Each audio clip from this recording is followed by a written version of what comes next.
کہ اگلا سوچے گا میں پتہ نہیں کس قسم کا پینڈو آدمی ہوں، میں اجڑ ہوں، میں گاؤں سے آیا ہوں، اور یہ ہارورڈ ییل لمز سے پڑھا ہوا ہے اور یہ اوپر کے درجے پہ ہے، میں اس کو اوپر کی طرف دیکھ رہا ہوں، وہ مجھے نیچے کی طرف دیکھ رہا ہے۔ اللہ کی قسم ایسے ہی ہو رہا ہے، اور قصور اس کا نہیں ہے، اس کی جو ٹریننگ ایسے ہوئی ہوئی ہے۔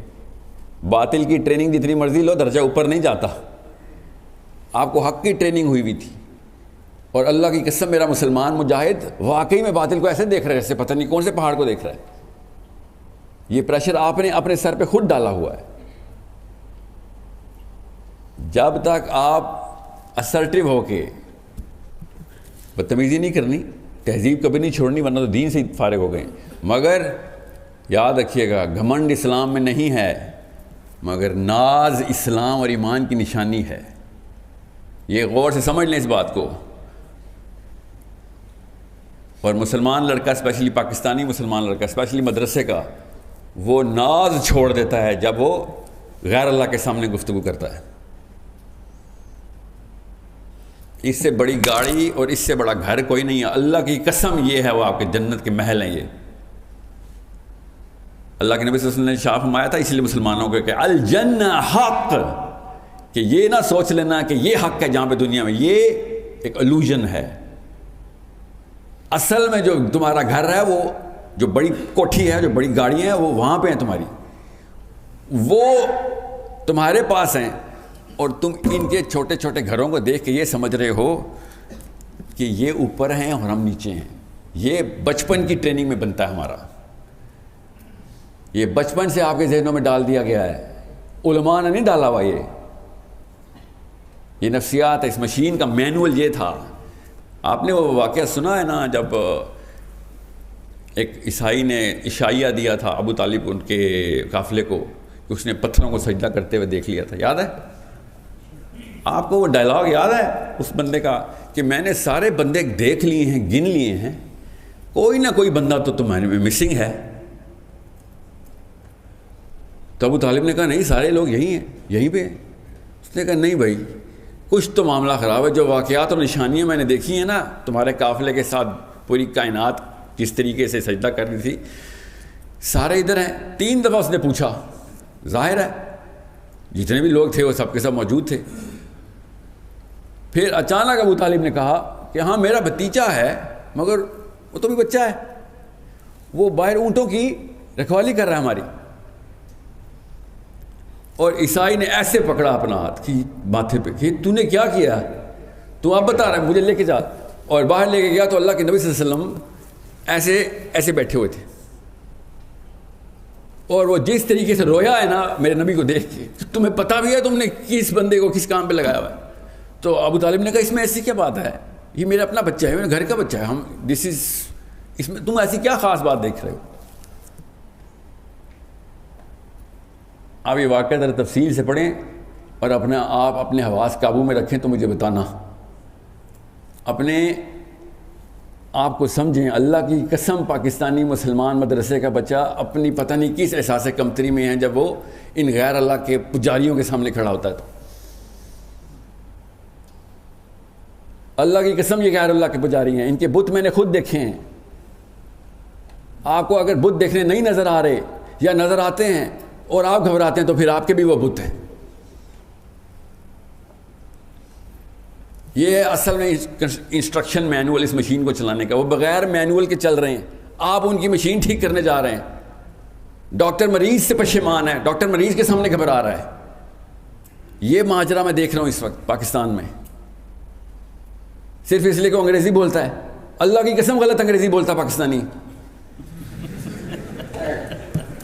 میرا مذاق اڑا رہے ہوتے ہیں۔ میں باہر اسکولوں میں پڑھا اور میں ادھر آ کے دیکھتا ہوں ادھر منہ ٹیڑھا کیا ہوتا ہے، عجیب و غریب ایکسنٹ میں غلط گرامر بول رہے ہوتے ہیں۔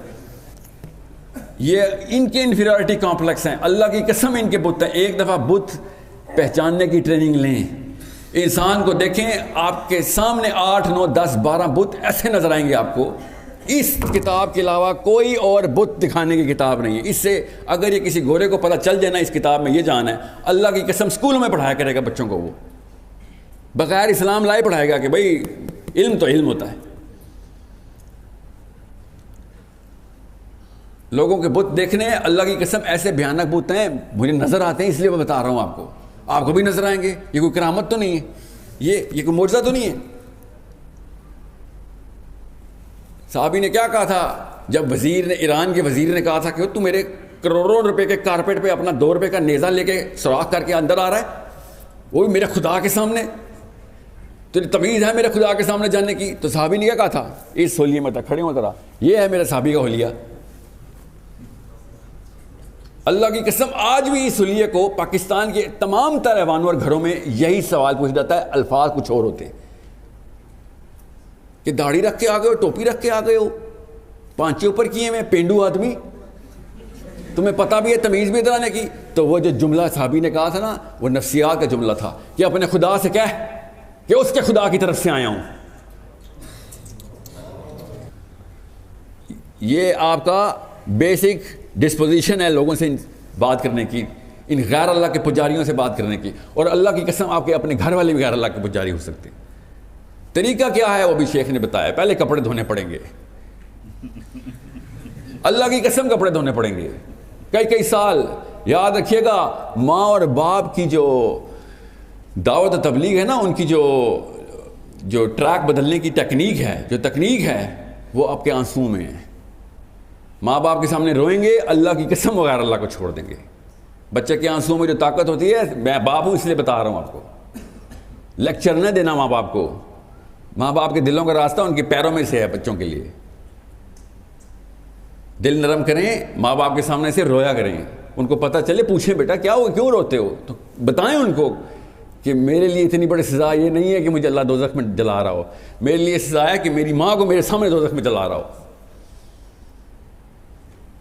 ان آنسوؤں سے ماؤں نے غیر اللہ کے اور چھوٹے چھوٹے شرک چھوڑنے ہم سب کو پتہ ہے پاکستانی کرتے ہیں.